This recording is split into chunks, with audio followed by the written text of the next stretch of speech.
മോളെ, എല്ലാരും എത്തി.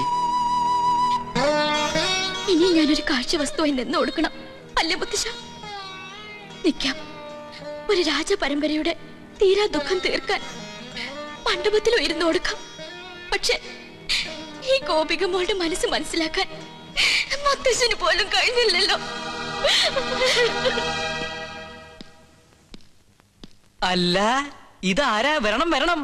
അമ്മേ, അമ്മാവാ, ഇതാരാ വന്നിരിക്കാൻ നോക്കിയേ? വരിക. ഒന്നും തോന്നരുത് എന്റെ കുട്ടിയെ. അന്യജാതിക്കാരെ ആരെയും അകത്തേക്ക് കടത്താറില്ല. എന്താണ് സുലൈമാൻ ഈ വീട്ടിലേക്ക് വിശേഷിച്ച്?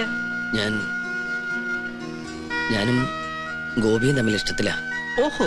ദയവ് ചെയ്ത് ഉണ്ണികൃഷ്ണൻ അതിനൊരു തടസ്സമായിട്ട് നിൽക്കരുത്. അതിന് സുലൈമാനല്ലല്ലോ, മണിമല മാണിക്കത്തെ ഉണ്ണികൃഷ്ണൻ നമ്പൂതിരിയല്ലേ ഗോപിയെ സ്നേഹിച്ചത്?